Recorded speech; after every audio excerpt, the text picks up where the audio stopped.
नागपूरमध्ये जी काही घटना झाली त्या घटनेच्या अनुषंगाने आज त्याचा पूर्ण आढावा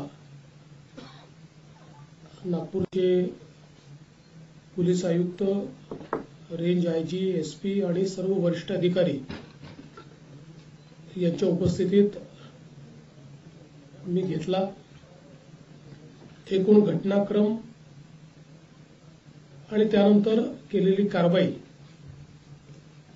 या सगळ्या गोष्टींच्या संदर्भातला हा आढावा होता। मुळातच काही गोष्टी मी सभागृहात देखील या संदर्भातल्या स्पष्ट केल्या होत्या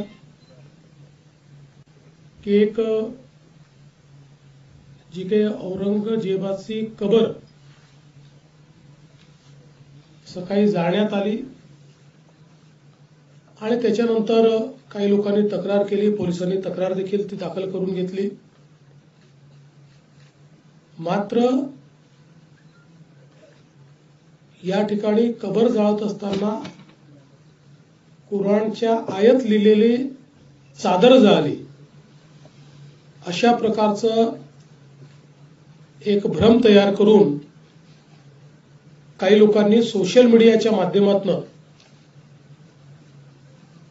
एक अपप्रचार केला आणि त्यानंतर मोठ्या प्रमाणात जमाव संध्याकाळी तयार झाला। जमावाने तोडफोड केली, दगडफेक केली, गाड्या फोडल्या, लोकांवर हल्ला केला। पोलिसांनी जवळपास 4-5 तासामध्येच या संपूर्ण दंगलीला आवर घातला। त्याकरता अश्रुधुराच्या नळकांड्या असेल किंवा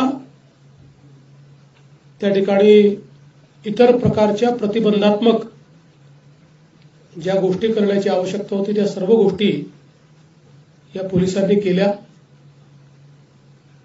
या घटनेचे जेवढे सीसीटीव्ही फुटेजेस अवेलेबल होते किंवा खासगी लोकांनी देखील जे काही आपल्या मोबाईलवर चित्रीकरण केलं ते चित्रीकरण असेल, काही पत्रकारांनी चित्रीकरण पोलिसांपर्यंत दिलेलं आहे।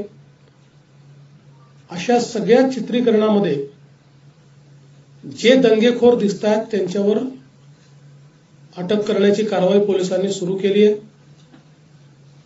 104 लोक आतापर्यंत आयडेंटिफाय झाले आहेत, ज्यामध्ये 92 लोकांना अटक केली आणि 18 वर्षाच्या खालचे विधी संघर्षित असल्यामुळे त्यांच्यावर ज्या प्रकारची कायद्याने कारवाई करता येते ती कारवाई करण्यात आली आहे।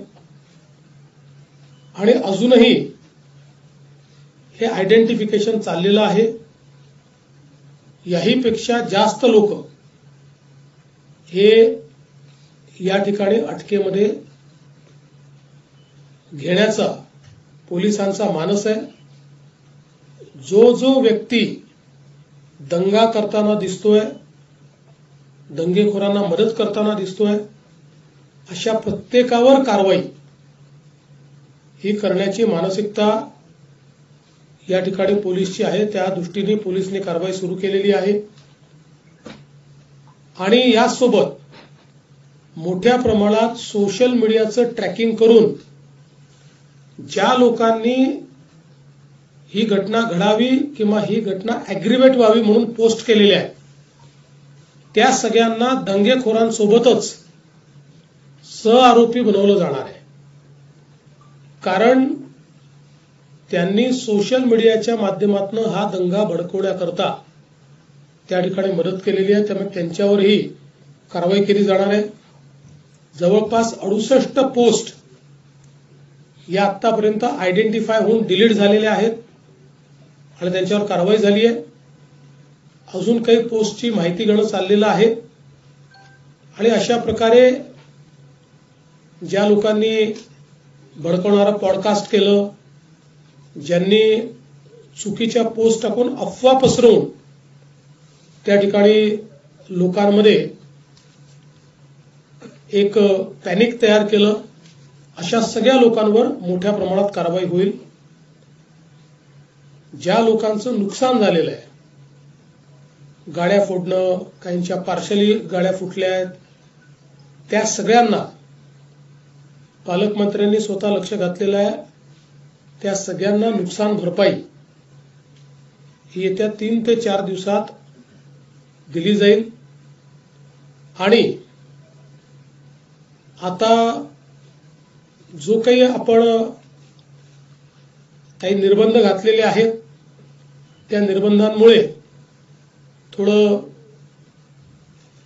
जनजीवनावर परिणाम होतोय, व्यापारावरही परिणाम होतोय. त्यामुळे ते लवकरात लवकर त्यात शिथिलता आणावी अशा प्रकारचा प्रयत्न आहे. पण त्याचवेळी पोलीस सजग राहणार आहेत आणि कोणीही दंगा करण्याचा प्रयत्न केला तरी देखील अतिशय कडक कारवाई केली जाईल. आता जे काही नुकसान झालेलं आहे, हे सगळं नुकसान दंगेखोरांकडून वसूल करण्यात येईल. त्याची सगळी किंमत काढली जाईल आणि ते दंगेखोरांकडून वसूल केलं जाईल. आणि दंगेखोरांनी ते पैसे भरले नाहीत तर त्यांची प्रॉपर्टी विकली जाईल.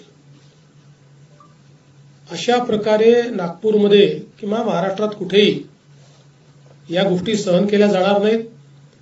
नागपूरमध्ये तर एक नागपूरचा शांततेचा इतिहास राहिलाय.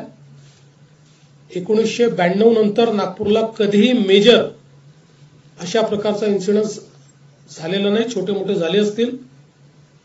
आणि म्हणून आता जर अशा प्रकारे दंगेखोरांना सरळ केलं नाही तर त्यांना अशी सवय पडेल. म्हणून याच्यामध्ये कुठलाही टॉलरन्स हा पोलीस विभाग करणार नाही. तशाच प्रकारच्या सूचना पोलिसांना दिलेल्या आहेत.